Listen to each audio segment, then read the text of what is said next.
Welcome back to 630 Point of View. Tonight in the Hot Box, our new congressperson, Kevin Cramer. Kevin, congratulations. Chris, thanks so much. Persistence pays off, yes? That's sort of the story of the day, isn't it? Yeah, that's the story for all those youngsters that aspire to something. Never give up. Very, very good. It's kind of like Abe Lincoln, right? Abe Lincoln had some challenges. He did.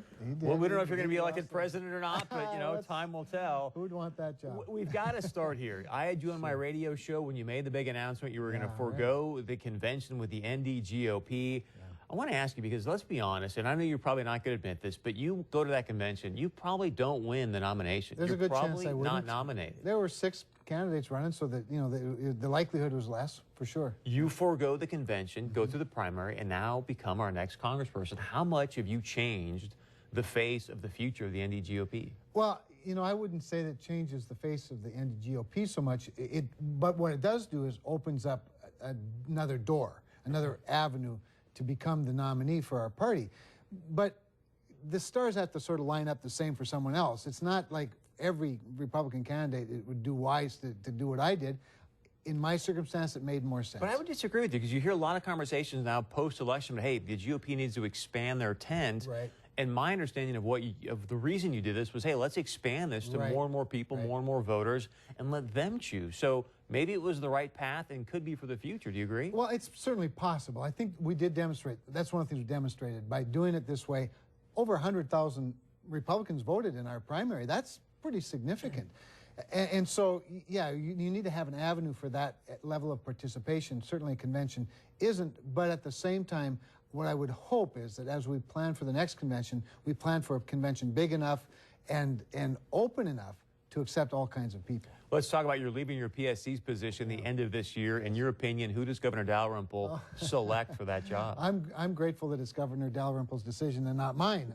There are a lot of good people, obviously. Come on, I know you're in politics, but give us the straight answer. No, I really, Chris, to be honest, I haven't thought a lot about it. Obviously, my friend Blair Thorson would be a leading candidate. He's sought the position, nearly won the endorsement himself at the convention as a thoughtful guy, obviously a good legislator.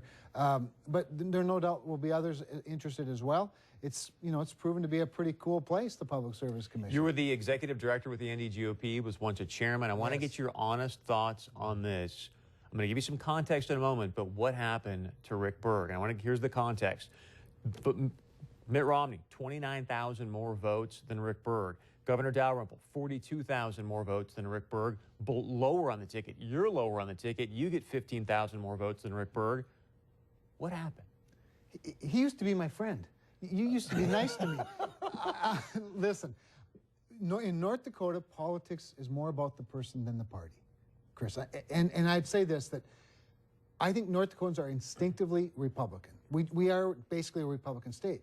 But you take a race like the U.S. Senate race this year, you had 2 titans in Heidi Heitkamp and Rick Berg, 2 people that are well known to the public and became very well known through this process. So the brighter the spotlight got, the more high profile the race got, the more it became about the candidates and less, sort of about the party label and the philosophy. And so in that scenario, North Dakotans demonstrated their independence.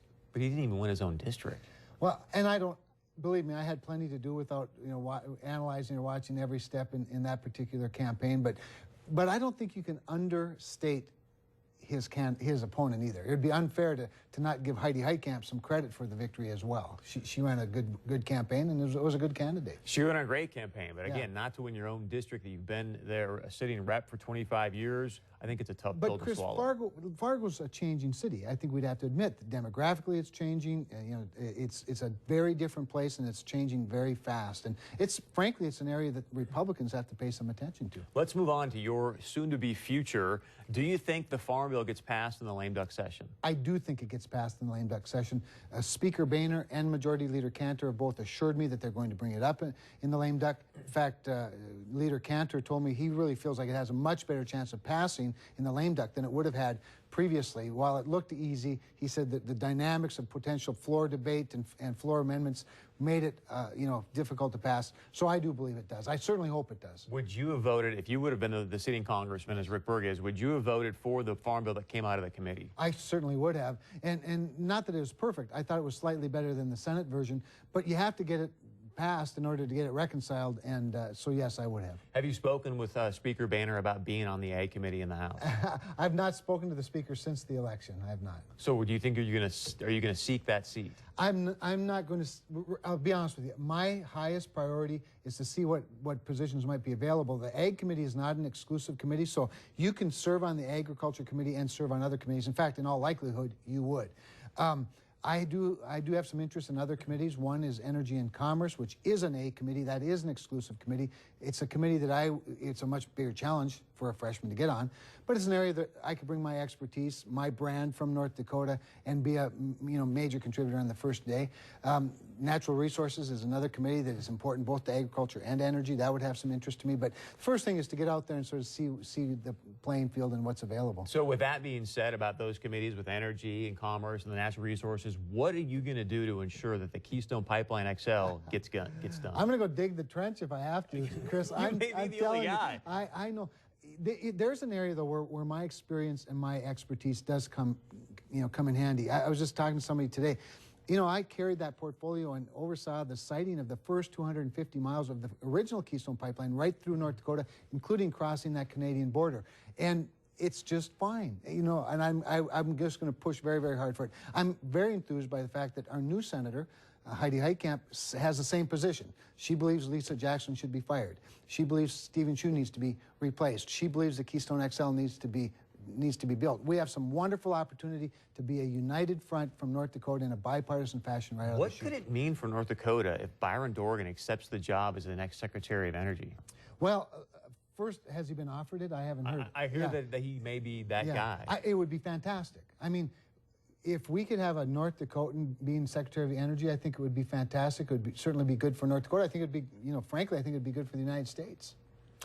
With that being said, we've all heard the soundbite from President Obama saying, underneath my policies, your electricity rates will necessarily skyrocket. There's a war on coal because of him. There's a war on fracking because of the EPA. What are you going to do as our lone congressperson to stop those fights and win those fights? Well, first of all, I want to call on my colleagues in the Senate, John Hoeven and Heidi Heitkamp, to join me in calling for Lisa Jackson's removal as EPA administrator. She's been a terrible roadblock to lots of things, and she certainly has led the charge in the war on coal. Then I think we have to start working together. People want us to work together. I think that's pretty clear. We need to find some common ground, some common goals, and see if we're going to have to maybe compromise here and there.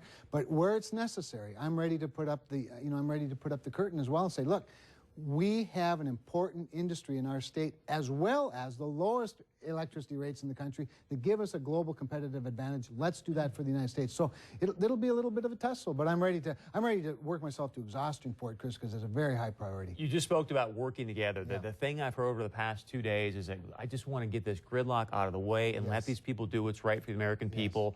Already, you've got Speaker Boehner saying there's going to be no tax hikes. President Obama says, I will veto any bill that does not have tax hikes on people with $250,000 or more in income. Is there a place where you're willing to go work together with both sides and say, you know what, we do need to raise revenues here? Here's what I'd say. We need to get both sides together with both of those views and have comprehensive tax reform that will no doubt raise some people's taxes, perhaps lower some people's taxes, create some certainty, and mitigate whatever increases there are, and get this economy going again while generating more revenue. But we have a very fragile economy right now as well, and so to simply put tax policy in the context of revenue versus the wealth, that doesn't quite cut it. We've got to look at it, the dynamics of our economy. Will you vote for Speaker Boehner to regain his seat? Oh, I don't imagine anybody's going to run against Speaker Boehner. I think Speaker Boehner's safe. I think Majority Leader Cantor's safe, and Whip Kevin McCarthy I think they'll all be running unopposed, and I could see no reason to oppose them. I think a lot of people in North Dakota consider you to be part of the Tea Party caucus. Would you agree with that? I think most people in North Dakota would consider me to be a bridge to that, to the further right of our party. So I want your thoughts on this. Yesterday, he says to Diane Sawyer, Speaker Boehner, there is no Tea Party caucus in the House. Yeah. Well, I'm not familiar with one. If there is a Republican study. Kevin, hold on a second. Yeah. You know Michelle Bachmann very well. She's one of the founders of the House Tea Party caucus. So for you to say to me, hey, I didn't know there was a Tea Party caucus. No one from any caucus called Tea Party Caucus has ever talked to me, there are conservative members of the House that are members of what's called the Republican Study Committee. I anticipate that I'll be a member of the Republican Study Committee. It's much larger than a Tea Party caucus, if there ever was one or if there will be one again. I doubt there will be, personally.